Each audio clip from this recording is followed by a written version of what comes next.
मुझे तो पर्सनली ये स्टोरी काफ़ी इंटरेस्टिंग लगी, इसीलिए इतना रिस्क होने के बावजूद भी मैं एक्सप्लेन कर रही हूँ। सबसे पहले तो आप लोग कोशिश करना कि इस वीडियो को जितनी जल्दी हो सके देख लो, क्योंकि इसे कंपनी की तरफ से कभी भी क्लेम आ सकता है। चलिए कहानी की शुरुआत करते हैं।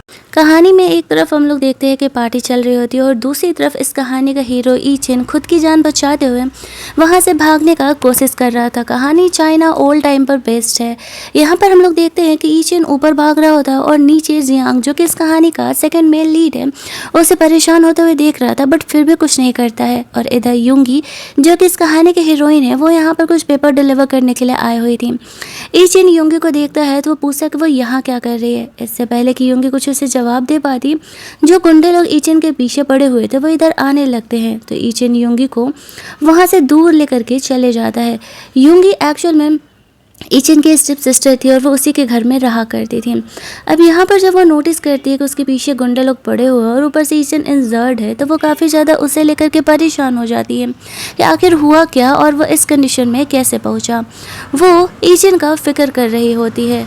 अपने हेयर पिन में से कपड़ा निकाल करके उसके वोंड पर वो बांध देती है ताकि एटलीस्ट उसका ब्लीडिंग रुक सके।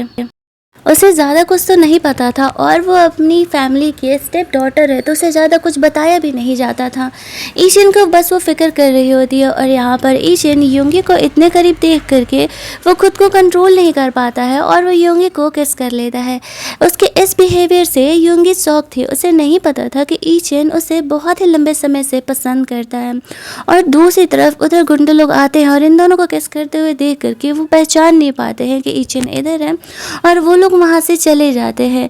इस बात को 7 साल बीत जाते हैं। यूंगी ने इस चीज़ को किसी से शेयर नहीं किया कि उसके स्टेप ब्रदर के बीच में क्या चल रहा है। इनफैक्ट उसे ये लग रहा होता है कि शायद उस रात ई चिन किसी दवा के असर में था, इसी वजह से उसने उसे किस किया।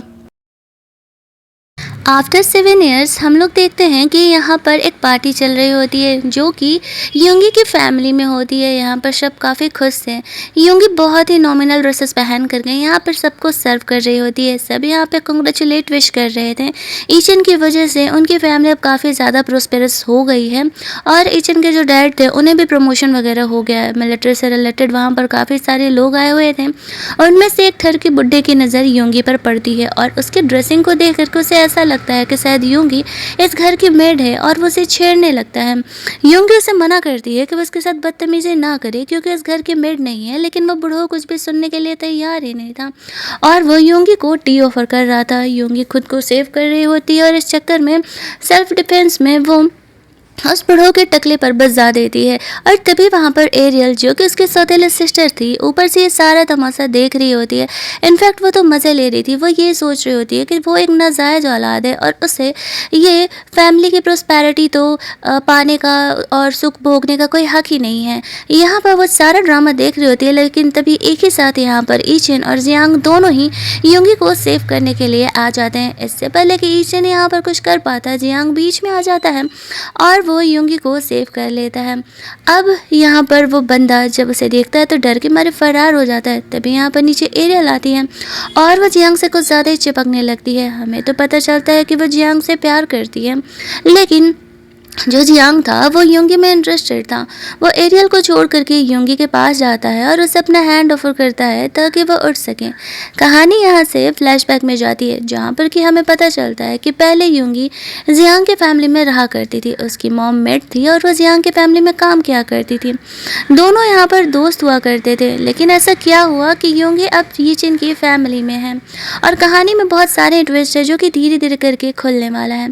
जियांग यहाँ पर कहता है कि फाइनली मैंने तुम्हें ढूंढ लिया। यूंगी इन बातों का कुछ खास मतलब नहीं समझ पाती है। वो कुछ ज़्यादा ही यूंगी से कोजी कोजी हो रहा था और ये देख करके ईचिन को बर्दाश्त नहीं होता है। भाई, ये बंदा यूंगी से प्यार जो करता था तो उसे किसी और के साथ कहाँ ही शेयर कर पाता। ईचिन उसे वार्न करता है कि तुम हमारे घर के होने वाले दामाद हो, मेरे जीजा होने वाले हो, तुम्हारा एंगेजमेंट मेरी बहन एरियल से फिक्स है। इस बात पर जियांग कहता है, मैं एरियल में इंटरेस्टेड नहीं हूँ, मुझे यूंगी पसंद है और मुझे उससे शादी करनी है। ये बात सुन करके एरियल को गुस्सा आता है कि वो क्या बकवास कर रहा है, ऐसा कैसे हो सकता है। वो इस फैमिली की असली डॉटर है और जियांग को उसी से शादी करना होगा। ये बातें कह के वो कहता है कि वो यूंगी को प्रोटेक्ट करना चाहता है। इस घर में वो सेफ नहीं है, यहाँ पर उसका कोई भी ढंग से देखभाल करने वाला नहीं है और वो उसे यहाँ से लेकर के जा रहा है। लेकिन ईचन के होते हुए कोई यूंगी को वहाँ से लेकर के नहीं जा सकता। वो यहाँ पर ईचन को साफ तौर से मना कर देता है कि वो उसे यहाँ से नहीं लेकर के जा सकते हैं। तो इस बात पर जियांग उसे कहता है कि यूंगी उसकी होने वाली फियोंसे है, तो वो भला क्यों उसे वहाँ से नहीं लेकर के जा सकता। बात यहाँ पर बहुत ज़्यादा ही आगे बढ़ रहा था। इनफैक्ट खुद यूंगी भी वहाँ से जाना चाहती थी, लेकिन ईचन यूंगी को यहाँ से जाने देने के लिए तैयार नहीं था। एरियल अलग ही जिद पकड़ के बैठी हुई थी कि जियांग उसका फियोंसे है, वो ऐसा कैसे कर सकता है। तभी यहाँ पर हम लोग देखते हैं कि इस तरीके से एरियल की फैमिली आती है और कहती है कि वो गलत कर रहा है। उनके फैमिली के पहले से ही अरेंजमेंट थे कि जियांग की शादी हमारी फैमिली की डॉटर से होनी है। जियांग के यूचिन के फादर भी यहाँ पर आते हैं। वो भी जियांग को यही समझाते हैं कि हमारी फैमिली ओल्ड फ्रेंड है, वो इस प्रॉमिस को ऐसे नहीं तोड़ सकता। इस बात पर जियांग उसे कहता है, अंकल मैं आपके रिस्पेक्ट करता हूँ, लेकिन जब हमारी फैमिलीज ने ये प्रॉमिस दिया था उन्होंने ये मेंशन नहीं किया था कि कौन से डॉटर से मेरा इंगेजमेंट होना चाहिए। और जब आपको भी पता है कि मैं यहाँ पर यूंगी में इंटरेस्टेड हूँ और वो भी इस फैमिली की डॉटर है, आप ही की अंश है, भले ही ये आपकी वाइफ से नहीं है तो क्या फ़र्क पड़ता है, तो आपकी बेटी ना, तो ये प्रॉमिस अभी भी वैलिड है और मैं यूंगी से ही शादी करना चाहता हूँ। ऐसा कह के वो वहाँ से जा रहा था। जाने से पहले वो यूंगी को कहता है, मेरा इंतज़ार करना, मैं ज़रूर वापस आऊँगा। इधर एरियल की फैमिली आपस में लड़ने झगड़ने लगती है। ऐसा कैसे हो सकता है, जियांग को एरियल से ही शादी करना चाहिए, बट उसके फादर जानते थे कि जियांग से पंगा लेना फ़िलहाल सही नहीं है। वैसे भी क्या फ़र्क पड़ता है, अगर प्रॉमिस के हिसाब से उसकी शादी यूंगी से हो भी गई तब भी उन्हीं का फ़ायदा है। ऐसा कहते वो अपनी फैमिली को चुप कराता है और कहता है कि जो जियांग ने कहा है वही होगा। सबके जाने के बाद यूंगी अपने काम में लग जाती है। तभी वहाँ पर एरियल आती है और वो यूंगी को बुली करने लगती है, लेकिन नीचे यहाँ पर यूंगी के हेल्प में आता है और वो एरियल पर गुस्सा करता है। एरियल कहती है कि तुम मेरे भाई हो या उसके, ऐसा बोल करके वो अपने कमरे में चली जाती है। उसके बाद ईचन यूंगी से पूछता है कि क्या वो जियांग को पसंद करती है, जो वो उससे शादी करने के लिए रेडी है। यूंगी 7 ईयर बिफोर ईचन के सिर्फ एक किस को याद करती है और सोचती है कि वो ईचन के लिए बदनामी का कारण नहीं बन सकती है। वो उसकी स्टेप सिस्टर है, भले वो उसे पसंद करती है, लेकिन वो इस तरीके से उसे परेशान होते हुए नहीं देख सकती। इसी वजह से वो झूठ बोल देती है कि हाँ वो यहाँ पर जियांग को पसंद करती है, इसी वजह से उसे शादी करना चाहती है। जब ईचन ये बात सुनता है तो उसे बुरा लगता है और वो वहाँ से चले जाता है। आफ्टर दैट हम लोग एरियल को देखते हैं जो कि यूंगी से रिवेंज लेने का प्लान कर रही थी। वो किसी को कॉल करती है, सीन कट होता है और अगले सीन में हम लोग जियांग को देखते हैं जो कि यूंगी से मिलने के लिए आया हुआ था। बाहर थोड़ी थोड़ी बारिश हो रही थी। वो प्यार से यूंगी का हाथ पकड़ता है और कहता है कि चलो मैं तुम्हें कहीं लेकर के जाना चाह रहा हूँ। फिर वो दोनों पैदल ही वहाँ से निकल जाते हैं। फिर थोड़ी दूर कार ड्राइव करने के बाद वो दोनों मार्केट में पहुँचते हैं, जहाँ पर कि जियांग यूंगी को एक फ्लावर बुके और रिंग दे करके शादी के लिए प्रपोज करता है भले मार्केट में। ईचन वहाँ से गुजर रहा था और वो ये सीन देख लेता है। उसके सेक्रेटरी को पता था कि वो यूंगी को पसंद करता है। उसका सेक्रेटरी उसे कहता है कि आप यूंगी को अपनी मन की बात क्यों नहीं बताते। ईचन कहता है तुम्हें दिख नहीं रहा कि वो जियांग को पसंद करती है, मेरे लिए उसका खुशी मैटर करता है। अगर वो जियांग के साथ खुश है तो उसे इस बात से कोई प्रॉब्लम नहीं है। लेकिन ईचन कहीं ना कहीं यूंगी से बहुत ही प्यार करता था और वो ये जेलसी बर्दाश्त नहीं कर पा रहा था कि यूंगी जियांग के साथ है। बट वह इस सीन को देख करके इग्नोर करके वहाँ से चले जाता है। ये बातें उसे नहीं पता था। इधर हम लोग यूचिन को देखते हैं जो कि मिलिट्री फोर्सेस में था। उसका काम था बुरे लोगों को पकड़ना। देश के कोने में कहीं बहुत भारी गड़बड़ हो रहा था और यहाँ पर उसे डाउट था कि कुछ ना कुछ तो बड़ी प्रॉब्लम होने वाली है। वो उस काम में लगा हुआ था। इधर जियांग अपने बंदे से बात करके यूंगी को कहता है कि मेरा ड्राइवर तुम्हें घर छोड़ देगा, मुझे एक्चुअल में कुछ काम है। इस बात पे यूंगी से कहते हैं कि नहीं नहीं, मेरा घर पास में ही है, तुम परेशान ना हो, मैं चले जाऊंगी। ऐसा करके वो खुद ही वहाँ से निकल लेती है। दूसरी तरफ हम लोग ईचन को देखते हैं जो वो ट्रुप बना रहा होता है ऐसे लोगों से लड़ने के लिए। उसमें कुछ प्रॉब्लम आ रहा था और तभी इधर उसे पता चलता है कि एक्चुअल में किसी ने यूंगी को किडनैप कर लिया है। योंगी की जब आँख खोलती है तो वो देखती है कि किडनैपर्स ने उसे किडनैप कर लिया है। वो उनसे पूछती है कि वो लोग उसके साथ ऐसा क्यों कर रहे हैं, तो वो बताते हैं कि हमें पैसा दिया गया है तुम्हें किडनैप करने के लिए। इधर वो लोग योंगी के साथ बदतमीजी करने का कोशिश कर रहे होते हैं। हमने अपने सबने एक्सपेक्ट किया था कि यहाँ पर तो ईचेन ही पहले उसे बचाने के लिए आने वाला है, लेकिन यहाँ पर पहले जियांग आ जाता है और वो योंगी को लेकर के बहुत ज़्यादा ही परेशान था और योंगी को वो सेव करता है। जस्ट कुछ मिनट बाद यहाँ पर ईचेन आता है। वो देखता है कि जियांग ने योंगी को सेव कर लिया है। वो योंगी से सॉरी कहता है कि उसे आने में थोड़ा देर हो गया। योंगी इस बात से कहती है कोई बात नहीं, लेकिन वो यहाँ पर जियांग पर भड़कने लगता है कि तुमने कहा था कि तुम योंगी की जिम्मेदारी लेने वाली है, तो फिर यहाँ पर क्या चल रहा है, वो किडनैप कैसे हो गई। जियांग यहाँ पर माफ़ी मांगता है और कहता है कि वो योंगी पर थोड़ा सा ध्यान नहीं दे पाया। ईचेन योंगी को वहाँ से खुद लेकर के जा रहा था, ये कहते हुए कि वो यहाँ पर उसके साथ सेफ नहीं है। आफ्टर मैरिज वो उसे रख सकता है और वो उसे वहाँ से लेकर के जाता है। कार में जब वो योंगी को लेकर के जा रहा था तो वो उससे पूछता है कि क्या वो सच में जियांग से प्यार करती है। वो उसे सच सच पता है, उसे भी दिख रहा है कि जियांग उसके लायक नहीं है, वो तो उसे प्रोटेक्ट भी नहीं कर पा रहा है। योंगी कहती है हाँ बेहतर यही होगा, मैं भी अब उस घर में नहीं रहना चाहती। जियांग मेरे लिए इस कैब का एक सबसे अच्छा ऑप्शन है। तो फिर ईचेन योंगी को घर लेकर के जाता है। वो नहीं जानता था कि एक्चुअल में वो उसकी वजह से ही जियांग से शादी करने के लिए हाँ कही है। घर की मेड लोग योंगी को वहाँ से लेकर के जाती है क्योंकि वो बहुत ज़्यादा ही घबराई हुई थी। दूसरी तरफ इस कहानी का सबसे बड़ा खुलासा में से एक यहाँ पर ये होता है कि एक्चुअल में योंगी को किडनैप करवाने वाला कोई और नहीं है, जियांग ही है। वो अपने सेक्रेटरी को कहता है कि उन बंदे लोगों को वहाँ से पैसे देकर के रफा दफा कर दो और वो वही करता है। एक्चुअल में उसने योंगी के सामने अपनी इमेज बनाने के लिए ऐसा किया था ताकि वो यहाँ पर उससे कुछ ज़्यादा ही ट्रस्ट और प्यार करने लगे और फिर वो उससे अपनी मर्जी से भी शादी करने के लिए रेडी हो जाए। दूसरी तरफ हम लोग जेलस एरियल को देखते हैं जो कि योंगी को हर्ट करने के लिए तैयार थी क्योंकि आज योंगी और जियांग की शादी होने वाली थी। और यहाँ पर योंगी के फादर बोलते हैं कि जाओ, मैं तुम्हें छोड़ने के लिए नहीं जाऊँगा, याद रखना अब तुम जियांग की वाइफ बनने वाली हो और तुम्हारे साइड से उसके लाइफ में कोई भी प्रॉब्लम नहीं आना चाहिए। योंगी वहाँ से अकेले ही दुल्हन बन के जा रही थी। हालांकि जियांग का कार उसे रिसीव करने के लिए आया था। वो जाने से पहले ईचेन को देखती है और दोनों की आंखें नम थी। दोनों ही एक दूसरे से इतना प्यार जो करते थे, लेकिन दोनों ही एक दूसरे को अपने मन की फीलिंग नहीं बता पाते हैं। शादी वाली दिन एक तरफ एरियल खुद को दुल्हन की तरह सजा रही थी और दूसरी तरफ योंगी शादी के लिए निकले हुई थी। इधर जियांग को उसका सेक्रेटरी कहता है कि सब कुछ रेडी है। जियांग कहता है मैं भी तो थोड़ा उसे इंतज़ार कर रहा हूँ। कहानी फ्लैशबैक में जाता है जहाँ पर कि जियांग जब कुछ बड़ा इंसान बन गया था तो वो योंगी को लेने के लिए जाता है, लेकिन उसे पता चलता है वो तो ईचेन की फैमिली में जा चुकी है और वो कहता है कि अब वक्त आ गया है जो मेरा है उसे वापस लेने का। आपको क्या लगता है, क्या ये एक लव रिवेंज है या फिर रिवेंज हेट की का। दूसरी तरफ ईचेन यहाँ पर योंगी की मॉम से मिलने के लिए गया हुआ था और जब उन्हें पता चलता है कि एक्चुअल में योंगी की शादी ईचेन से होने वाली है तो वो काफ़ी शॉक थी। वो ईचेन के पैर में गिर जाती है और उसे रिक्वेस्ट कर रही होती है कि देखो मैं तुम्हें अपने लाइफ की एक इम्पॉर्टेंट सीक्रेट बताने जा रही हूँ। तुम और योंगी दोनों बाय ब्लड रिलेटेड नहीं हो। योंगी मेरे लवर का बॉयफ्रेंड था, सॉरी बेटी थी, और वो मुझे प्रेग्नेंट करने के बाद छोड़ के चला गया। तब जा कर के मैं यहाँ पर तुम्हारे डैड से मिली थी, उन्होंने मेरी रिस्पॉन्सिबिलिटी ली थी। ये उनका बच्चा नहीं है, प्लीज़ उसे बचा लो। जियांग उसे छोड़ेगा नहीं, वो जानबूझ करके उससे शादी कर रहा है। जब ये बातें यहाँ पर ईचेन को पता चलती है तो वो तुरंत ही योंगी को सेव करने के लिए निकलता है। इधर हम लोग योंगी को देखते हैं कि वो जियांग से शादी करने के लिए जा रही होती है। वो स्टेज पर अकेली ही जा रही थी, उसकी फैमिली की तरफ से कोई भी नहीं आया हुआ था। अपने फैमिली को वो मिस कर रही थी, लेकिन तभी वहाँ पर ईचेन आ जाता है। अब उसके एक्सप्रेशन को देख करके तो यही लग रहा था कि ईचेन यहाँ पर योंगी को लेने के लिए आया हुआ था, लेकिन वो यहाँ पर आता है और योंगी से कहता है कि मैं तुम्हारा स्टेप ब्रदर हूँ, तो मैं अपना फ़र्ज़ निभाने के लिए आया हुआ हूँ, भला मैं तुम्हें अकेले कैसे ही छोड़ सकता हूँ। ऐसा कह के वो योंगी को एक हेयर पिन गिफ्ट करता है शादी के गिफ्ट के तौर पर और फिर वो उसे स्टेज तक लेके जाता है जहाँ पर कि वो योंगी का हाथ ईचेन के हाथ में दे देता है और उसे अपनी रिस्पॉन्सिबिलिटी देते हुए कहता है योंगी का ख्याल रखना। आफ्टर दैट वो वहाँ से निकल जाता है।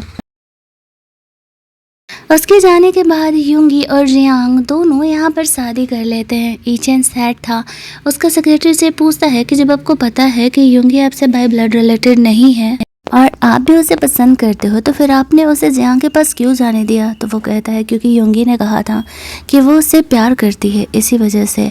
आफ्टर मैरिज जियांग योंगी को कहता है कि ड्राइवर तुम्हें घर लेके आएगा, मेरे दोस्त यहाँ पर मेरा इंतज़ार कर रहे हैं, मैं थोड़ी देर में यहाँ पर आता हूँ। योंगी को इस चीज़ से कोई प्रॉब्लम नहीं था, वो चली जाती है, लेकिन आगे जो उसके साथ होने वाला था वो कभी भी एक्सपेक्ट नहीं की थी। जियांग यहाँ पर अपने दोस्तों के साथ पार्टी एंजॉय करने के लिए चले जाता है और इधर योंगी अकेले ही घर पहुंच रही थी। फ्लैशबैक में वो सोचती है कि ईचन उससे मिलने के लिए आया हुआ था। उसने उससे पूछा था कि क्या वो सच में यहाँ पर जियांग से प्यार करती है, तो योंगी ने हाँ कह दिया था। तभी वहाँ पर ईचन उसकी लाइफ में इंटरफेयर नहीं कर रहा था। उसे ऐसा लगता है कि अगर वो जियांग से प्यार करती है, उसके साथ खुश रहेगी तो फिर अच्छी बात है ना। और इसी वजह से उसने ये बाय ब्लड रिलेटेड वाला बात भी उसे नहीं बताया था। दूसरी सीन में लेट नाइट जियांग यहाँ पर काफ़ी ड्रंक कंडीशन में अपने घर आता है। उसके दोस्त लोग उसे यहाँ पर छोड़ते हैं और फिर वो चले जाता है। हनीमून मनाने के लिए उसका सेक्रेटरी उसे उसके कमरे में लेकर के जाता है। इधर योंगी कमरे में उसका इंतज़ार कर रही थी। दूसरी तरफ घर के बाहर ईचेन सोच रहा होता है कि योंगी जियांग के साथ हनीमून मना रही होगी। और यहाँ पर ड्रिंक कर रहा होता है और फिर अपने सेक्रेटरी को थोड़ी देर बाद कार वहाँ से लेके चलने के लिए कहता है। इधर हम लोग देखते हैं कि ईचेन काफ़ी देर रात यहाँ घर पर आता है, जहाँ पर कि योंगी दुल्हन के कपड़ों में ऐसे बैठ करके उसका इंतज़ार कर रही थी।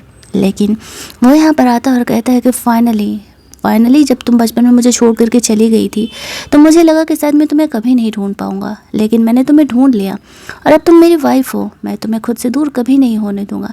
ऐसा बोल करके वो यहाँ पर घूंघट उठाता है और उसके साथ रोमांस करने लगता है। वो ड्रंक होने की वजह से हेलुसिनेट कर रहा था कि वो योंगी है, बट हम व्यूअर्स देखते हैं कि वो योंगी नहीं है, एक्चुअल में वो एरियल है। शादी के पहले एरियल ऐसी वजह से रेडी हो रही थी ताकि वो योंगी की जगह ले सके। इधर योंगी को उसने बीच रास्ते से ही किडनैप करवा करके उसे टकलू बुड्ढे के कमरे में भेज दिया है, जो कि कहानी के शुरुआत में योंगी को छेड़ रहा था। अब योंगी को यहाँ पर होश आता है तो वो दवा के नशे में थी और उसके कमरे में इस तरीके से वो टकलू बुड्ढा आता है। योंगी उसे पूछती है कि वो यहाँ क्या कर रही है, अगर उसने उसे हाथ पे लगाया तो वो मारा जाएगा। लेकिन वो बुड्ढा कहता है तुम्हें पता भी नहीं है, तुम्हारे घर वालों ने तो मुझे यहाँ पर तुम्हें छोड़ा है और अब मैं तुम्हारे साथ हनीमून मना के रहूँगा। ऐसा बोलते हुए यहाँ पर वो योंगी के साथ रोमांस करने का कोशिश करता है, लेकिन योंगी यहाँ पर सेल्फ डिफेंस में उस इंसान को मार डालती है और वहाँ से बाहर निकलती है। खून से सनी हुई थी, वो काफ़ी घबरा रही थी। बाहर वो कोइंसिडेंटली ईचन से मिलती है, या फिर यूँ कहे कि ईचन घर लौट रहा था तो वो योंगी को ऐसे कंडीशन में देखता है। ईचन को देखते ही योंगी रोने लगती है और कहती है मैंने उसे नहीं मारा, वो मेरे साथ बदतमीजी कर रहा था। ईचन बहुत ही घबरा जाता उसे ऐसे देख करके और योंगी उससे भी ज़्यादा घबराए हुए थे। उसने उसी पिन से उस इंसान को मार डाला था, जो कि पिन शादी में ईचन ने उसे गिफ्ट किया था। ईचन योंगी को फिलहाल वहाँ से लेकर के जाता है, उसकी सेफ्टी ज़्यादा ज़रूरी है। बाकी का सिचुएशन वो अपने सेक्रेटरी को संभालने के लिए बोलता है। उसे घर लेकर के जाता है, जहाँ पर कैसी शादी वाली रात ईचन को ऐसे इंजर्ड कंडीशन में देख करके उसकी फैमिली तो परेशान होने की जगह गुस्सा ही कर रही थी कि ये नया नौटंकी लेके आ गए। इधर एरियल को लग रहा था कि उसका प्लान सक्सेसफुल हो गया, अब जियांग के साथ उसने नाइट स्पेंड कर लिया तो वो उसका होने वाला है। हम लोग देखते हैं कि उसी ने एक्चुअल में उस बुढ़ऊ के पास योंगी को भेजा था। उसने तो सोचा था कि किसी को इस बारे में पता भी नहीं चलेगा, एंड आफ्टर दैट यहाँ पर वो पुलिस में कंप्लेन भी कर देती है। इधर योंगी की हालत बहुत ही ख़राब थी, वो ट्रॉमेटाइज थी। ये चीज़ उसका ख्याल रख रहा होता है, वो उसे जाने ही नहीं दे रही थी तो वहीं पर बैठे रहता है। यहाँ पर उसका सेक्रेटरी आता है और कहता है कि हमने सारे चीज़ का वहाँ पर क्लीनिंग कर दिया है और किसी को पता नहीं चलेगा कि वहाँ पर क्या हुआ है। फिर वो अपने सेक्रेटरी को बोलता है पता लगाओ कि हुआ क्या है, योंगी शादी वाली रात ऐसे बाहर क्या कर रही है। दूसरे सीन में अगली सुबह जब जियांग जगता है तो उसे लगता है कि शायद योंगी अपनी हो गई। भले ही वो इतने दिनों से ईचन के घर पे रह रही है, लेकिन अब वो उसकी वाइफ है। लेकिन जैसे ही उसका शकल देखता है तो वो ये देख कर के शॉक्ड रहता है कि वो तो एरियल है। एरियल यहाँ पर एक्टिंग करने लगती है कि वो वर्जिन थी और जियांग ने उसका फर्स्ट नाइट ले लिया, लेकिन यहाँ पर जियांग को तो पता था कि उसने अपना फिंगर कट किया है और वो नौटंकी दिखा रही है।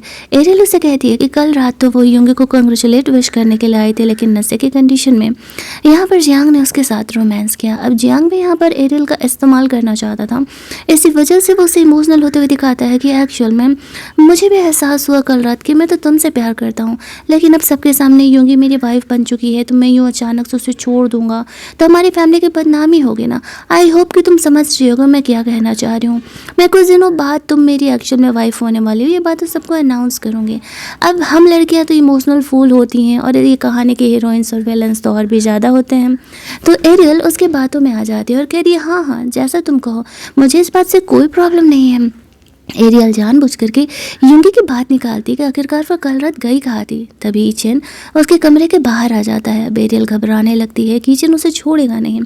जियांग यहाँ पर दिमाग लगाता है और वो जब ईचेन काफ़ी देर से गेट नॉक कर रहा था तो थोड़ी देर में गेट ओपन करता है। गुस्से में ईचेन गन लेकर के जियांग के सर पे तान देता है। तो जियांग दिखाता है कि उसे तो कुछ भी नहीं पता कि यूंगी कहाँ है। एक्चुअल में वो कल रात जब घर आ रहा था शादी के बाद तो उस पर अटैक हुआ था, जिसमें कि वो इंजर्ड हो गया था और वो यहाँ पर बेहोशी की हालत में घर लेकर के आया गया है। उसे तो आज सुबह ही होश आया। मुझे नहीं पता कि यूंगी कहाँ है। ईचेन के लिए इस बात का भरोसा करना नेक्स्ट टू इम्पॉसिबल हो रहा था, लेकिन यूंगी के खिलाफ यहाँ पर कोई भी सबूत नहीं थे जो कि उसके खिलाफ यहाँ पर आ रहे थे। तो फिलहाल ईचेन तो कुछ कर नहीं पा रहा था। ईचेन उसे कहता है मुझे पता है कि ये तुम ही लोगों का चाल है। यूंगी वहाँ इंजर्ड कंडीशन में मुझे रास्ते पे मिले और तुम कह रहे हो कि तुम्हें कुछ पता ही नहीं। तुम इतना ऊंचा पोस्ट रखे हुए हो और तुम्हारी वाइफ के साथ ये सब कुछ हो रहा है। इधर कमरे में एरियल छुपी हुई थी। फ्लैशबैक में हम लोग देखते हैं कि यहाँ पर जियांग ने एरियल को दिमाग दिया था कि मैं नाइफ से खुद को हर्ट कर रहा हूँ, तुम जल्दी से मुझे बैंडेज करो।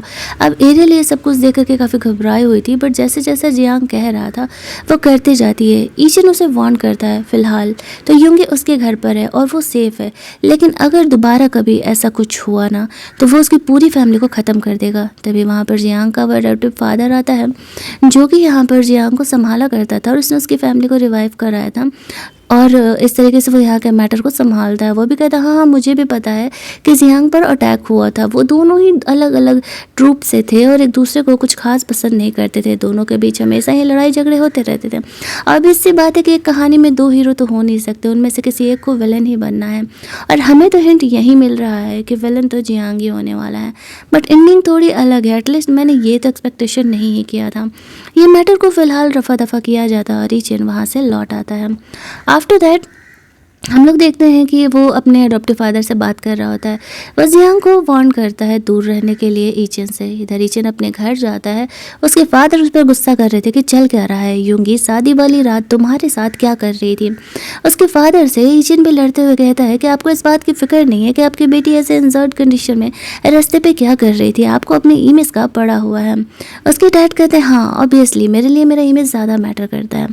और इधर जियांग को वो फोटोज़ मिलते हैं जहाँ पर कि ईचेन यूंगी को सेव करते हुए लेट नाइट घर लेकर के जाता है। ये हेल्पर उसे बताता है कि ईचेन और यूंगी पूरी रात एक साथ कमरे में ही थे। ये बातें सुन करके जियांग को बहुत ही गुस्सा आने लगता है। वो अपने सेक्रेटरी को कहता है जल्दी कार तैयार करो, मैं ईचेन के फैमिली में यूंगी को लेने के लिए जा रहा हूँ। दूसरी तरफ यूंगी की नींद खुलती है तो वो अब भी काफ़ी घबराई हुई थी और ईचेन उसका ख्याल रख रहा था। वो जगती है तो वो ईचेन को हक करके रोने लगती है और कहती है कि मुझे नहीं पता कि मैं कैसे बेहोश होकर के उस इंसान के पास पहुंच गई और वो इंसान मुझे बुली करने का कोशिश कर रहा था। मैंने सेल्फ डिफेंस में उसे मारा है। ईचेन उसे कहता है डोंट वरी, मैं सब संभाल लूँगा। इधर ईचेन के मॉम डैड नीचे बैठे ही थे कि दूसरे ऑफिसर्स आ जाते हैं यूंगी को पकड़ने के लिए उस इंसान के मर्डर के जुर्म में। और तभी वहाँ पर एरियल काफ़ी खुश मूड में आती है कि अब तो यूंगी गई ही समझो। और जब वो यहाँ पर आती है तो पुलिस ऑफिसर को देख करके समझ जाती है कि वो लोग उसे पकड़ने के लिए आए हैं। वो बोलने लगती है कि हाँ एरियल तो कल रात भर गायब थी और अभी वो ऐसे ऊपर कमरे में ही होगी, आप लोग उसे ले करके जाइए। पुलिस ऑफिसर के अंदर जाते ही यहाँ पर एरियल के फादर उस पर गुस्सा करने लगते हैं कि वो ये क्या बकवास कर रही है। उसे पता भी है अगर उसने ऐसा कुछ किया है तो उसकी इस हरकत की वजह से हमें कितनी बदनामी झेलनी पड़ सकती है। अगर यूंगी को वो लोग पकड़ के ले गए तो हमारी फैमिली का तो नाक ही कट जाएगा। लेकिन यहाँ पर एरियल कहती है ये तो ठीक ही है ना, पुलिस उसे लेकर के जाएगी तो फिर जियांग को मुझसे शादी करने के अलावा कोई ऑप्शन नहीं रहेगा। लेकिन उसके फादर ऐसा नहीं चाहते थे क्योंकि पंगा यहाँ पर बहुत ज़्यादा ही बढ़ जाता। उसकी फैमिली का भी तो नाक कट रहा होता है। इधर योंगी अपने कमरे में ईचन के वापस आने का इंतज़ार कर रही थी। ईचन तो नहीं आता है, लेकिन यहाँ पर पुलिस ऑफिसर ज़रूर आ जाते हैं और उसे पकड़ के लेके जा रहे होते हैं उस टकलू के मर्डर करने के जुर्म में। जैसे ही वो लोग उसे नीचे लेकर के जाते हैं, तभी वहाँ पर ईचेन और जियांग दोनों ही योंगी को सेव करने के लिए लेकर के आ जाते हैं। जियांग उन्हें कहता है कि तुम लोगों की हिम्मत कैसे हुई मेरी वाइफ पर हाथ डालने की? तुम लोगों को पता भी है कि मेरी वाइफ के साथ गलत हुआ है। कल रात तुम्हारे एरिया में इतने बड़े ऑफिसर पर अटैक हो जाता है जिसमें कि मैं खुद यहाँ पर इंजर्ड हो चुका हूँ, और तुम लोग इस तरीके से मेरी वाइफ को उस इंसान के मर्डर के जुर्म में लेकर के जा रहे हो। अब ये बातें जब वो लोग सुनते हैं तो काफ़ी घबरा जाते हैं और इस तरीके से जियांग से माफी मांगते हुए वहां से जाने लगते हैं। पुलिस ऑफिसर्स के जाते ही यहाँ पर योंगी को ईचन अपना जैकेट देता है क्योंकि वो घर के कपड़ों में थी। ये देख करके जियांग को बहुत ही जलस हो रहा था, लेकिन वो अब सोच के कुछ कर नहीं सकता था।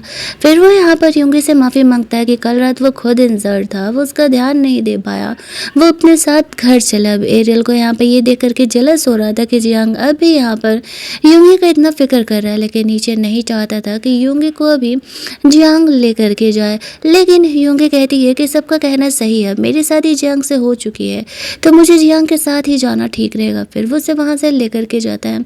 बेचारा ईचन देखते रह जाता है और एरियल तो खुश हो रही थी। वो लोग घर पहुंचते हैं। जियांग योंगी से ईचन का जैकेट मांगता है, लेकिन वो कहती है कि नहीं, रहने दो, इस तरीके से मैं बाद में इसे चेंज कर लूँगी। जियांग उसे कमरे में अंदर जाकर के चेंज वेंज करने के लिए बोलता है और यहाँ पर वो ये देख करके जेलस हो रहा था कि योंगी ईचन से कुछ ज़्यादा ही कनेक्टेड है। धीरे धीरे हमें ये पता चलते जा रहा था कि जियांग ही एक्चुअल में असली विलन है। इधर ईचन के उस ट्रूप में काफ़ी प्रॉब्लम्स आ रही थी। यहाँ पर जो जियांग था वो गलत सामान और जो भी हथियार कहते उसकी तस्करी किया करता था, और कहीं ना कहीं इस बात का डाउट ईचन को था। बस उसे ये बात पता नहीं चल पा रहा था, प्रूफ्स नहीं मिल पा रहे होते हैं। वो अपने सेक्रेटरी को जियांग और उसकी फैमिली पर नज़र रखने के लिए कहता है ताकि यहाँ पर कोई दोबारा योंगी को हर्ट ना कर सके। ईचन को जंग लड़ने के लिए जाना था और वो जब भी ऐसे जाया करता था तो योंगी के लिए उसका फेवरेट केक बाई करके लेकर के जाता था। शुरुआत में तो वो इग्नोर करने का कोशिश करता है बट रह नहीं पाता। इधर जियांग सपना देख रहा होता है कि ईचन योंगी को किस कर रहा होगा और उसे ये बात सपने में भी देख करके बहुत ही गुस्सा आने लगता है। हमें पता चलता है कि इस बार जो ईचन जंग पर जाने वाला है, जियांग ने ऐसे प्लान्स किए हैं कि वो उस जंग में मारा जाएगा और कभी लौट करके नहीं आ पाएगा। ये दोनों ट्रुप्स के बीच हमेशा ही लड़ाई होते रहता है। यहाँ पर जंग पर जाने से पहले हर बार की तरह ईचन योंगी से मिलने के लिए आया हुआ था। उसका सेक्रेटरी कहता है कि क्या हमें नीचे जाना चाहिए। इस बात पर ईचन जियांग कहता है कि नहीं, मिल लेने दो इन दोनों को, वैसे भी वो आखिरी बार यहाँ पर ईचन से मिल रही है। वो अपना जेलसी तो कंट्रोल करके रख रहा होता है, उसने ब्लास्ट करने का सारा प्लान्स कर लिया था। दूसरी तरफ जाने से पहले ईचन योंगी के लिए केक लेके आया था। योंगी कहती है कि तुम्हें अब भी याद था। वो कहता है कैसे भूलूंगा, तुम मेरी लाइफ की इतनी इंपॉर्टेंट पर्सन जो है। यहाँ पर योंगी उसे कहती है हर बार की तरह मैं तुमसे नहीं पूछूंगी कि तुम कहाँ जा रहे हो, लेकिन अपना ख्याल रखना और याद रखना कि मैं यहाँ पर तुम्हारा इंतज़ार करूँगा और तुम्हें सेफली मेरे पास लौटना ही होगा। ईचन उसे कहता है कि हाँ, वो उसके पास ज़रूर लौट करके आएगा। आफ्टर दैट वो जंग के लिए निकल जाता है। और इधर जियांग पहले ही अपने प्लान का सक्सेसफुल होने का खुशी मना रहा होता है कि ईचन तो बचने नहीं वाला है, चाहे जो भी हो जाए। यहाँ पर योंगी को पता नहीं था कि वो जिसे अपना प्यार करने वाला हस्बैंड समझ करके गई है, एक्चुअल में तो वही उसकी ज़िंदगी का सबसे बड़ा विलन है, जो कि आजकल के रियल लाइफ में भी हो रहा है। फ्लैशबैक में वो याद कर रहा होता है कि उसके मॉम डैड के जाने के बाद भले ही योंगी ने उसे संभाला था, लेकिन उसकी फैमिली पूरी तरीके से तब बर्बाद हो चुकी थी और फिर उसी समय योंगी को उसकी फैमिली ले करके चली गई थी। रात में यहाँ पर एरियल जियांग से मिलने के लिए आती है। वो एरियल का इस्तेमाल कर रहा था। एरियल अपने फैमिली के शेयर्स वगैरह कुछ पावर के बारे में जियांग को बता रही थी, जो कि यहाँ पर ईचन के मरते ही वो सारा पावर उसे मिल जाएगा और एरियल के थ्रू वो पावर जियांग को मिलने वाला था। इसी वजह से जियांग ने अब तक एरियल को अपने साथ रखा हुआ था। दोनों यहाँ पर उसी टेबल पर रोमांस करने लगते हैं। दूसरी तरफ यूंगी सपना देख रही थी कि उस जंग में ईचन इंजर्ड हो गया है और वो मारा जा रहा है। सपना देखते ही यूंगी की काफ़ी बुरी तरीके से नींद खुल जाती है। वो देखती है कि कमरे में अब भी जियांग नहीं है तो उसे अच्छा नहीं लगता और वो उसे ढूंढते हुए बाहर जाती है। लेकिन जब उसे ढूंढते उसके कमरे तक पहुंचती है तो वो ये देख करके शॉक्ड हो जाती है कि जियांग और एरियल दोनों टेबल पर रोमांस कर रहे हैं। वो छुप करके उनकी बातों को सुनने लगती है। वो काफ़ी शौक में थी कि चल क्या रहा है। उसे ऐसा लगने लगता है कि अब तक जो जियांग ने उसे इतना प्यार दिखाया है वो सब कुछ झूठा था, सब फेक था। कमरे के बगल में वो बैठ करके रो रही होती है। तभी उसका सेक्रेटरी यहाँ पर आता है। वो जियांग के लिए इन्फॉर्मेशन लेकर गया था जो कि सारी बातें यूंगी सुन लेती है। उसे पता चल जाता है कि ये बंदा उससे फेक प्यार करने का एक्टिंग कर रहा था। इतना ही नहीं, वो उसके स्टेप ब्रदर ईचन को मारने का भी प्लान कर रहा है। उसने अपने सेक्रेटरी को ऑर्डर दे दिए हैं कब कितने बजे और कहाँ ब्लास्ट होना चाहिए, जिसकी वजह से कि सबसे ज़्यादा नुकसान ईचन के ट्रुप को पहुँचे और ईचन भी इस ब्लास्ट में मारा जाएगा। जब वो ये बात सुनती है तो वो शौक में हो जाती है। एटलीस्ट चीटिंग तक तो ठीक था, लेकिन जियांग एक मर्डरर है, उसने एक्सपेक्ट नहीं किया था। वो बिना किसी को बताए चुपचाप जल्दी जल्दी ड्रेस चेंज करती है। ईचन का दिया हुआ वो हेयर पिन अपने पास रखती है और ईचन को सेव करने का डिसाइड करती है और वहाँ से निकल जाती है। वो ऐसे रस्सी बांध करके बिल्डिंग से नीचे उतरती है ताकि जियांग को पता न लगे। और जब वो नीचे जाती है तो एक रिक्शा वाला उसे मिलता है, लेकिन वो उसे शहर के बाहर छोड़ने के लिए बहुत पैसे का डिमांड कर रहा था। उतने पैसे फ़िलहाल यूंगी के पास थे नहीं, तो वो अपनी मॉम की अंतिम निशानी उस ब्रेसलेट को उसे दे देती है और कहती है कि बहुत ही महंगा है, इस ब्रेसलेट को ले करके वो उसे शहर के बाहर छोड़ दो। तो वो बंदा तब जा कर के इस चीज़ के लिए रेडी हो जाता है। वो जल्दी जल्दी यहाँ पर ईचन के दूसरे ठिकाने तक पहुँचती है, लेकिन जो दो गार्ड्स थे वो पहचान नहीं रहे थे। लेकिन जो ईचन का ड्राइवर था वो यूंगी को जानता था। यूंगी उसे कहती ईचन का जान खतरे में है, मुझसे जल्द से जल्द उस प्लेस तक ले करके चलो। लेकिन शहर के नॉर्मल रास्तों से जाना पॉसिबल नहीं था। वो बंदा पूछता है कि क्या उसे हॉर्स राइडिंग करने आती है। यूंगी बोलती है हाँ, वो यहाँ पर ईचन ने पहले उसे हॉर्स राइडिंग करना सिखाया था, तो इसी वजह से वो हॉर्स राइडिंग करके जाने के लिए रेडी हो जाती है। फिर जल्दी जल्दी वो लोग हॉर्स राइडिंग करके उस प्लेस पर पहुंचते हैं जहां पर कि ईचन ने इस तरीके से अपने पूरे ट्रुप को सेट वगैरह किया था। दूसरी तरफ इस बात से अनजान कि उसे बचाने के लिए यूंगी आ रही है, ईचन अपना प्लान चल रहा होता है, लेकिन उसका सारा प्लान फेल हो रहा था। अब तो वो समझ गया था कि कोई अंदर का इंसान है जो कि उसे हर्ट करने का कोशिश कर रहा है, वरना उसका प्लान इतना ज़्यादा सिक्योर, इतना फुल प्रूफ था, वो तो इस पर फेल हो ही नहीं सकता है। उसका सेक्रेटरी कहता है कि आपका बिल्कुल भी डाउट सही था, वो कोई और नहीं जियांग ही है जो कि आपको मारना चाह रहा है। ईचन को अब तक इन बातों का रीज़न नहीं पता था। इधर जियांग अपने सेक्रेटरी से पूछ रहा होता है कि सब कुछ कैसा चल रहा है। सेक्रेटरी कहता है सब कुछ सही है, कुछ देर में वहाँ पर अब ब्लास्ट होने ही वाला होगा, हमने अपने बंदों को वहाँ पर भेज दिया है। जियांग खुश था कि ठीक है, कुछ देर में ईचन की फैमिली को इन्फॉर्म कर देना कि उसका बेटा अब इस दुनिया में नहीं रहा और वो उसे आके ले जाए। और इधर कुछ घंटों बाद जब यूंगी उस प्लेस पर पहुंचती है तो देखती है कि उस जंग में ईचन बहुत ही बुरी तरीके से घायल हो चुका है। डॉक्टर कहता है ईचन को ब्लड का ज़रूरत है, उसका ब्लड बहुत ज़्यादा ही लॉस हुआ है। यूंगी ब्लड डोनेट के लिए कहती है, लेकिन डॉक्टर मना करता है। दोनों भाई बहन हैं। तभी उसका सेक्रेटरी बताता है कि यूंगी एक्चुअल में बाय ब्लड ईचन से रिलेटेड नहीं है, उसकी मॉम ने उसकी शादी वाले दिन उसे बताया था। अब यूंगी ये सारी बातें तो बाद में समझेगी, पहले उसके लिए ये इम्पोर्टेंट था कि वो ईचन की जान बचाए। इसीलिए वो डॉक्टर को कहती है कि जब वो यहाँ पर ईचन से बाय ब्लड कनेक्टेड नहीं है तो फिर वो उसका ब्लड ले और ईचन का जान बचाए। डॉक्टर उसका ब्लड लेता है उसका जान बचाने के लिए। अगली सुबह तक यहाँ पर जियांग को पता चल चुका था कि यूंगी घर पर नहीं है। वो समझ जाता है कि वो ईचन से मिलने के लिए गई होगी। उसे इस बात से बहुत ही गुस्सा आता है कि उन लोगों ने उसे इतना ज़्यादा हर्ट किया है, फिर भी यूंगी उसकी वाइफ होने के बावजूद भी वो उसके पास पहुँच रही है। अब वो एक बड़ा ब्लास्ट करने का ऑर्डर दे देता है और आज शाम तक वहाँ पर बड़ा ब्लास्ट होगा। यूंगी उस घर में जिंदा बचे या ना बचे, अब उसे इस बात से कोई फिक्र नहीं था। इधर यूंगी ईचन का ख्याल रखती है ताकि उसे सेफली होश आ सके। वो पूरी रात यहाँ पर ईचन को गार्ड कर रही थी। वो उसे दवा पिलाने का कोशिश कर रही थी, लेकिन बेहोश होने की वजह से वो दवा पी नहीं पाता है, तो वो खुद दवा पी करके ईचन को ऐसे माउथ टू माउथ दवा ट्रांसफ़र कर रही थी। और ईचन जब वो दवा पीता है तो यूंगी को काफ़ी ऑकवर्ड फील होता है और वो तुरंत ही पीछे हट जाती है। उसे ऐसा फील हो रहा था कि वो ईचन को किस कर रही है, लेकिन एक्चुअल में तो वो उसे दवाई पिला रही थी। कुछ घंटों बाद ईचन को होश आता है तो डॉक्टर्स उसे बताते हैं कि यूंगी उसका जान बचाने के लिए आई थी और उसे पता चल चुका है कि वो बाय ब्लड उससे रिलेटेड नहीं है और उसने उसे ब्लड भी डोनेट किया है उसकी जान बचाने के लिए।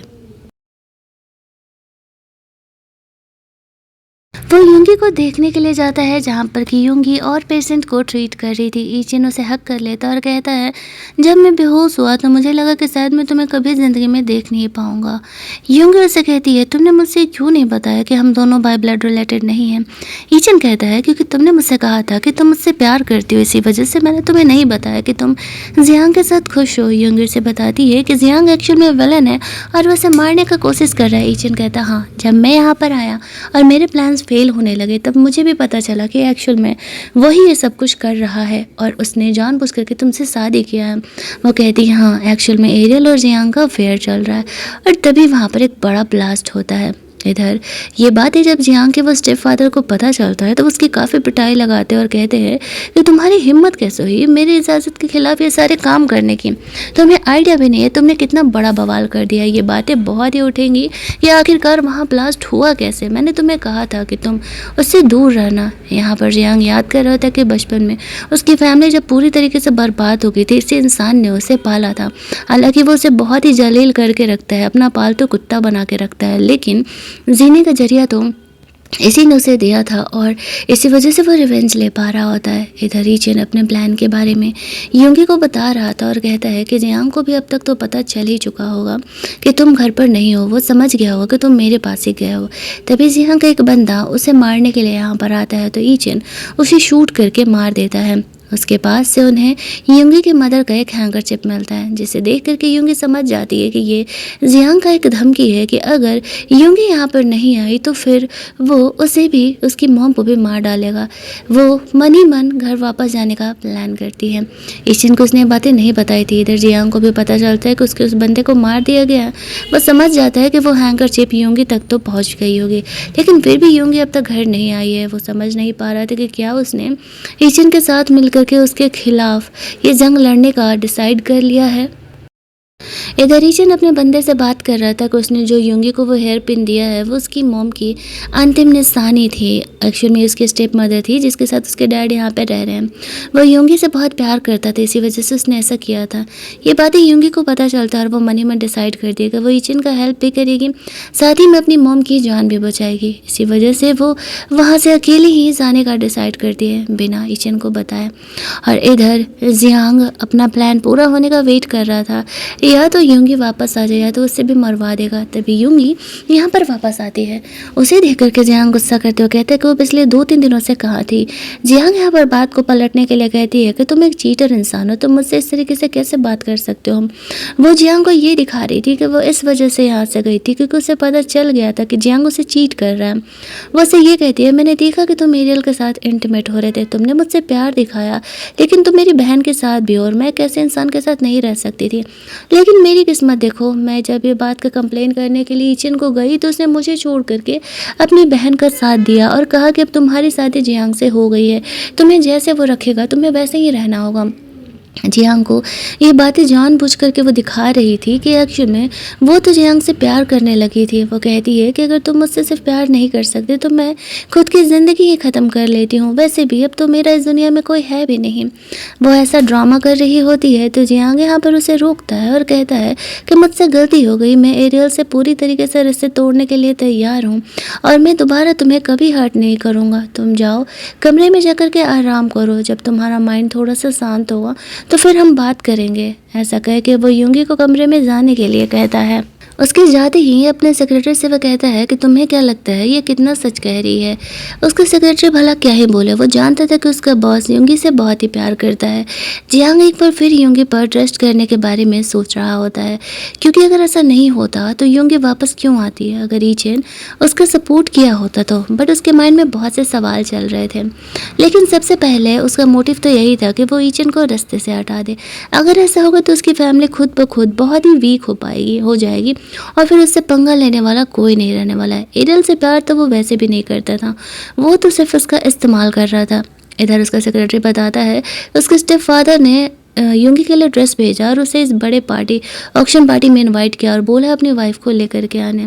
ये देख करके जियांग बहुत ही परेशान हो जाता है। फ्लैशबैक मुझसे याद था उसके घर के बहुत सारे मेड के साथ उसका स्टेप फादर इस तरीके से इंटीमेट हुआ था, एडॉप्टिव फादर, और जियांग को ये सारा सेक्रीफाइस इसलिए करना पड़ा था ताकि वो डे बाय डे स्ट्रॉन्ग और ज़्यादा स्ट्रॉन्ग होते जाएँ। लेकिन जियांग इस बार ऐसा नहीं चाहता था कि युंगी के साथ हो। इसी वजह से वो अपने सेक्रेटरी को कहता है, ये बातें युंगी तक नहीं पहुंचनी चाहिए, मैं एरियल को उस जगह पर लेकर के जाने वाला हूँ, ना कि युंगी को। और ये बातें यहाँ पर युंगी सुन लेती है और वो सोचती है कि यहाँ पर जियांग के खिलाफ अगर और कुछ सबूत उसे जमा करना है तो उसे किसी हालत में वहाँ पर पहुँचना ही होगा। और वो खुद ही उस पार्टी में जाने का प्लान करती है। वो रेडी वेडी होकर के बैठी हुई थी, तभी वहाँ पर जियांग उसके कमरे में आता है, तो वो जल्दी जल्दी उस हेयर पिन को छुपा देती है। पार्टी में जाने से पहले जियांग यहाँ पर जानबूझ करके युंगी से मिलने के लिए आया हुआ था और वो उसके लिए सूप लेकर के आया हुआ था और वो युंगी को फोर्स कर रहा था वो सूप पी करके आराम करने के लिए। युंगी समझ जाती है कि ज़रूर ही उस सूप में कुछ मिला हुआ है, लेकिन वैसे मना तो कर नहीं सकती थी, इसी वजह से पीने की एक्टिंग करने लगती है। उसे सूप पिलाने के बाद जियांग उसे कहते हैं उसे ऑफिस के काम से थोड़ी देर के लिए बाहर जाना है, तो वो आराम करे, वो कुछ घंटों में आ करके उससे बात करेगा। युंगी कहती है मुझे कोई प्रॉब्लम नहीं है, मैं घर पे रह लूँगी, तुम जाओ यहाँ से। लेकिन जब जियांग वहाँ से जाता है तो वो मेड लोगों को कहता है कि युंगी थक गई है, वो आराम करेगी, उसे जगाना मत। उसके जाते ही युंगी यहाँ पर डस्टबिन में उसका पिलाया हुआ सूप वोमिटिंग कर देती है। विंडो पर जाकर के देखती है तो जियांग एरियल को उस पार्टी में लेकर के जा रहा था, वही ड्रेस पहना करके जो ड्रेस यहाँ पर युंगी के लिए आया हुआ था। वो एक मास्क पार्टी था, तो उसे लगा था कि वो टकलू इंसान पहचान नहीं पाएगा। वो लोग उस पार्टी में पहुँचते हैं और युंगी भी उनके पीछे पीछे जाती है मेड से छुपते छुपाते। लेकिन जैसे वो उस पार्टी में जा पाती तो ईचन उसे रोक लेता है। उसे देख करके वो खुश भी थी और शौक भी। युंगी से वो पूछता है कि वो इस पार्टी में क्या कर रहा है, तो वो उसे बताती है कि एक्चुअल में उससे पता चला कि जियांग यहाँ पर पार्टी में आया हुआ है और ज़रूर है इसके खिलाफ कुछ सबूत मुझे यहाँ पर मिल सकता है। मैं यहाँ पर तुम्हारा हेल्प करने के लिए आई हूँ, मैं कोई छोटी बच्ची नहीं हूँ, मुझे सिर्फ तुम्हारी रिस्पॉन्सिबिलिटी नहीं बनना है, मुझे तुम्हारा भी प्रोटेक्शन करना है। ईचन उसे कहता है ठीक है, अगर तुम ऐसा करना चाहती हो तो कोई प्रॉब्लम नहीं है। वो उसे कहती है लेकिन हम ऐसे नहीं जा सकते, हमें भी मास्क पहनना होगा, ये मास्क पार्टी है और मैं नहीं चाहती कि जियांग यहाँ पर मुझे तुम्हारे साथ देखे, वरना उसे समझ में आ जाएगा कि हम दोनों मिल करके गेम खेल रहे हैं। यहाँ पर ईचन को इस बात से कोई प्रॉब्लम नहीं था और वो युंगी को उस पार्टी में लेकर के जाने के लिए रेडी हो जाता है। नेक्स्ट सीन में हम लोग देखते हैं कि यहाँ पर जियांग का वो एडॉप्टिव फादर पार्टी स्टार्ट करता है। एक ऑक्शन पार्टी था जहाँ पर किसी चीज़ें बिकने वाली थी, तो यहाँ पर जियांग अपनी वाइफ को लेकर के आता है। मास्क में वो इंसान उसे देखता है तो कहता है कि ओह वाइफ को लेके आए हो, दैट ग्रेट, आफ्टर पार्टी मुझे डिनर करना है तुम्हारे साथ, अपनी वाइफ को ज़रूर लेकर के आना। वो जियांग को इशारा कर रहा था। एरियल समझ नहीं पाती है। जियांग उसे समझाता है देखो अब मैंने तुम्हें अपनी वाइफ को अब के यहाँ पर सबको इंट्रोड्यूस कराया है, तो तुम्हें मेरे एडॉप्टिव फादर को एंटरटेन करने के लिए स्टेज पर जाकर के गाना गाना होगा। एरियल ऐसा चाहती नहीं थी, लेकिन वो अपने प्यार के लिए कुछ भी करने के लिए तैयार थी। उसे ऐसा लगा कि शायद वो ऐसा करेगी तो जियांग को उससे प्यार हो जाएगा, बट उसे पता नहीं था वो शुरुआत से लेकर के लास्ट तक एक नंबर का प्ले बॉय और वो सिर्फ और सिर्फ अपने फ़ायदे के लिए उसका इस्तेमाल कर रहा है। यहाँ पर ईचन और युंगी भी आए हुए थे। वो दोनों की नज़रें जियांग पर ही थी। वो दोनों छुप करके जियांग के अपने अडॉप्टिव फादर के साथ बातों को सुन रहा होता है। जियांग यहाँ पर अपना नया प्लान बताता है जहाँ पर वो किस तरीके से हथियार की तस्करी करने वाला था। उसका फादर ये प्लान देख करके काफ़ी खुश हो जाता है। वो लोग वहाँ से बाहर निकलते हैं। जियांग को ईचेन और युंगी पर डाउट हो रहा था। उसे ऐसा लगता है कि कहीं यहाँ पर युंगी तो नहीं आई हुई है, लेकिन वो दोनों एक नॉर्मल कपल की तरह बिहेव करके आगे बढ़ रहे थे। जियांग उनका शक्ल देखने के लिए जा रहा होता है, तभी उसका अडॉप्टिव फादर कहता है पार्टी स्टार्ट होने वाली है, चलो चलते हैं। फिर जब जियांग वहाँ से जा रहा था तो वो अपने बंदे को कहता है ऊपर जो एक कपल है मुझे उन पर डाउट है, उन पर नज़र रखो। ईचन यहाँ पर युंगी को एक कमरे में लेकर के जाता है और रोमांस करने की एक्टिंग करने लगता है। युंगी को समझ नहीं आता है कि ईचन को हो क्या गया, वो अचानक से उसके साथ रोमांस क्यों कर रहा है, बट वो उसे रोकती भी नहीं है। दूसरी तरफ यहाँ पर स्टेज पर गाना गाने के लिए लड़की जाती है। जब वो यहाँ पर स्टेज पर वही ड्रेस पहन करके गाना गाना स्टार्ट करती है तो उसकी आवाज़ से ही जियांग पहचान जाता है कि ये तो युंगी है, बट वो शौक था कि वो यहाँ क्या कर रही है। उसका एडॉप्टिव फादर जो था वो युंगी को गाना गाते हुए देख करके कुछ ज़्यादा ही इम्प्रेस्ड और खुश हो जाता है। इधर हम लोग देखते हैं कि एक्चुअल में ईचन को पता था कि जो जियांग का सेक्रेटरी है वो उन दोनों पर नज़र रखा हुआ है, इसी वजह से वो यहाँ पर उसके साथ रोमांस करने की एक्टिंग कर रहा था, ये कहते हुए कि वो हम पे नज़र रखा हुआ है और हमें ये दिखाना है कि नॉर्मल कपल है। उसके जाने पर यूंगी ईचन को कहती है कि उसके पास प्लान है, वह इस तरीके से जाएगी, उस टकलू इंसान से मिलेगी और उसके पास जो जियांग का वो प्लान है वो ले करके आएगी। हालांकि ये बहुत खतरे वाला था, लेकिन यूंगी जिद करती है कि वो बच्ची नहीं है और वो इन चीज़ों को संभाल लेगी, तो फिर ईचन उसे नहीं रोक पाता है। गाना खत्म होने के बाद यूंगी स्टेज से नीचे उतर रही थी, तभी जियांग वहाँ से बात करने के लिए आता है, लेकिन तभी बीच में उसका अडॉप्टिव फादर आ जाता है और वह यूंगी को अपने साथ डांस करने के लिए बोलने लगता है। जियांग बहाना कर देते हैं कि वो टायर्ड होगी, लेकिन यूंगी कहती है कि नहीं, उसे कोई प्रॉब्लम नहीं है और वो इस इंसान के साथ डांस करने के लिए चली जाती है। फ्लर्ट करने के चक्कर में वो इस इंसान के पैकेट से वो पेपर निकाल लेती है, जो कि पेपर यहाँ पर इस तरीके से जियांग ने उस इंसान को दिया था और उसे चमड़ी मैटर में इस बारे में पता भी नहीं चल पाता है कि उसका काटा गया है। वो यहाँ पर डांस करते करते अपना प्लान सक्सेसफुल करती है और फिर ईचन के पास ट्रांसफ़र हो जाती है। ईचन को वो पेपर ऐसे ट्रांसफ़र की ही थी कि तभी वहाँ पर जियांग आ जाता है और इस तरीके से वो समझ जाता है कि ईचन और यूंगी यहाँ पर साथ में आए हुए हैं। उसके स्टेपफादर ये बोल के चले जाते हैं कि हम डिनर पे मिलते हैं और फिर ईचन यूंगी को वहाँ से लेके जा रहा होता है। जियांग उसे कहता है कि तुम भूल रहे हो कि तुम मेरे एरिया में हो, and second most important thing, यूंगी मेरी वाइफ है। इन दोनों के बीच इस बात को लेकर के काफ़ी बहस होने लगा था। बातें तो इस हद तक बढ़ जाती है कि दोनों एक दूसरे को मारने के लिए भी तैयार थे। यूंगी को इस पॉइंट पर समझ नहीं आ रहा था कि उसे क्या करना है। जैसे तैसे सिचुएशन को हैंडल आउट किया जाता है और यहाँ पर ऑक्शन पार्टी स्टार्ट होती है। उस ऑक्शन में यूंगी का वो ब्रेसलेट आता है जो कि उसने उस रिक्शे वाले को बेचा था। ये बात वो जियांग को बताती है और ईचन सुन लेता है। वो दोनों में इस बात को लेकर के कंपटीशन लग जाता है कि कौन इस ब्रेसलेट को बाय करने वाला है, बट एट द एंड ईचन उस ब्रेसलेट को बाय करता है और जा करके यूंगी को गिफ्ट कर देता है। ये देखते ही जियांग को जो आग लगती है कि बस पूछो मत। इस वजह से जियांग अपने गुस्से को कंट्रोल नहीं कर पाता और वो गन निकाल लेता है। ईचन भी कहाँ ही पीछे था, वो गुस्से में भी जियांग पर फायर करने वाला था। उसे बचाने के लिए एरियल बीच में आ जाती है और वो इंजर्ड हो जाती है। जियांग उसे कहता है शांति से यूंगी को मुझे देकर के चले जाओ, वरना कल के हेडलाइन में होगा कि ईचन ने अपनी ही बहन को मार डाला। यूंगी जानती थी कि ये ईचन के लिए फ़िलहाल सही नहीं है, इसलिए वो उसे कहती है कि वो जियांग के साथ जाने के लिए तैयार है, वो सेफ रहेगी, डोंट वरी। ईचन को मजबूरी में वहाँ से जाना पड़ता है। ईचन फिर अपने प्लेस पर पहुंचता है और अपने सारे ऑफिसर्स को जमा होने के लिए कहता है। उसे यूंगी को ज़्यादा दिनों तक जियांग के पास नहीं छोड़ना था, क्योंकि उसे पता था कि वो उसे ज़रूर ही हर्ट करने का कोशिश करेगा। दूसरी तरफ जियांग यहाँ पर यूंगी को कमरे में लेकर के जाता है और कहता है हम दोनों हस्बैंड वाइफ है और हस्बैंड वाइफ का रिस्पॉन्सिबिलिटी निभाने का वक्त आ गया है। वो यूंगी के साथ रोमांस करने का कोशिश कर रहा था, यूंगी उसे रिजेक्ट कर रही होती है।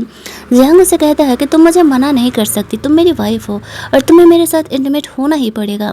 यूंगी ने गन रखा हुआ था पिलो के नीचे, खुद के सेफ्टी के लिए उस गन को निकाल लेती है और वह जियांग पर तान देती है और कहती है कि अगर वो नहीं सुधरा और वो इसी तरीके से हर्ट करता रहा तो वो गन चला देगी। जियांग कहता है इट मीन्स कि तुम इन सारी चीज़ों को पहले से ही प्लान करके रखा हुआ था।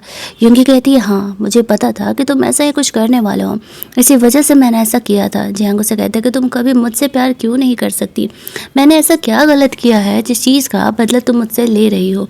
यूंगी उसे कहती है तुमने मुझे धोखा दिया, तुम मेरे भाई को मारना चाहते हो, तुम्हारा मेरी बहन के साथ अफेयर चल रहा है, क्या इतने रीजंस काफ़ी नहीं हैं? लेकिन यूंगी को एक्शन में गन चलाने नहीं आता था। वो जियांग से कहती है मैंने जिस दिन गन चलाना सीख लिया ना, उस दिन मैं सबसे पहले तुम्हें मारूंगी। तो वो अपने सेक्रेटरी को बुलाता है और कहता है अगले कुछ दिनों तक यूंगी गन चलाना सीखने वाली, उसे अच्छे से गन चलाना सिखाओ। इधर जब ईचन अपने घर जाता है तो उसकी मॉम पूछती है कि कल रात एरियल जियांग के साथ पार्टी में गई थी, वो वापस क्यों नहीं आई है। ईचन से कहता है आपको नहीं पता है, आपने अपनी बेटी को जियांग के पीछे लगाया हुआ है, जबकि यूंगी की उससे शादी हो चुकी है। वो अपने डैड पर गुस्सा करते हुए कहता है आपको भी नहीं पता था, जियांग ने एरियल से सिर्फ रिवेंज लेने के लिए शादी किया है वो एरियल से बिल्कुल भी प्यार नहीं करता है। सॉरी, यूंगी से वो बिल्कुल भी प्यार नहीं करता है। आपकी फैमिली और जियांग की फैमिली दोनों पहले दोस्त हुआ करते थे और यहाँ पर इस तरीके से आपने जियांग के डैड का जगह लेने के लिए उन्हें मरवा दिया और फिर उनके फैमिली का प्रोटेक्शन करने का एक्टिंग भी किया, लेकिन 3-4 दिनों तक खाना पानी बंद कर दिया, जिस वजह से धीरे धीरे करके सारे लोग मरते गए।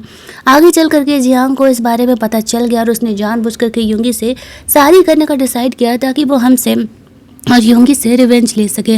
मैंने एक्सपेक्ट नहीं किया था कि अब पैसे निकलने वाले, और यहाँ पर उसके डैड का ये बातें सुन करके हालत ख़राब होने लगता है। कहीं ना कहीं अब वो भी जानते थे कि जियांग उसकी फैमिली से रिवेंज लेकर के रहेगा और अब वो खुद की मेहनत करके इचिन की ही जितना पावरफुल हो चुका था, उसे हराना पहले जैसा आसान नहीं होने वाला था। उसके डैड अपनी इस गलती पर काफ़ी पछता रहे होते हैं, लेकिन इचिन अब यूंगी को प्रोटेक्ट करने के लिए कुछ भी करने के लिए तैयार था। यहाँ से सीन कट होता है और दूसरे सीन में हम लोग देखते हैं कि यूंगी को जियांग लेकर के जाता है गोली चलाना सिखाने के लिए, लेकिन सामने यूंगी को निशाना लगाने के लिए जो बंदा था उसे वो देख के शॉक्ड हो जाती है। वो कोई और नहीं, इचिन का सेक्रेटरी था, जो कि उस युद्ध के बाद कुछ टाइम के लिए गायब हो गया था। जियांग ने उसे पकड़ के रखा हुआ था। यूंगी गुस्से में उसे थप्पड़ मार देती है, लेकिन जियांग उसे कहता है तुम्हें तो इसे मारना ही पड़ेगा, तुम्हें गन चलाना सीखना था ना, लाओ मैं तुम्हें सिखाता हूँ। लेकिन यूंगी गन जानबूझ करके नहीं चला रही थी, भला वो इचिन के सेक्रेटरी को कैसे मार सकती थी। ये बात कहीं ना कहीं जियांग अच्छे से जानता था, इसी वजह से वो उसे परेशान करने के लिए सब कुछ कर रहा था। यूंगी जानती थी कि वो सीधी तरीके से नहीं सुनने वाला है, तो अब वो इमोशनल एक्टिंग करके उसे हक कर लेती है और कहती है कि उसे अपनी गलती का एहसास है। वो समझ गई कि जियांग सिर्फ उससे प्यार करता है और वो अपने रिश्ते की नई शुरुआत करना चाहती है। क्या जियांग उसे एक मौका देगा? उससे कहती है कि वो दोबारा ही जियांग से शादी करने के लिए तैयार है। आफ्टर दैट वो इचिन से पूरी तरीके से अपने रिश्ते तोड़ लेगी और फिर वो दोनों हमेशा के लिए साथ में रहेंगे।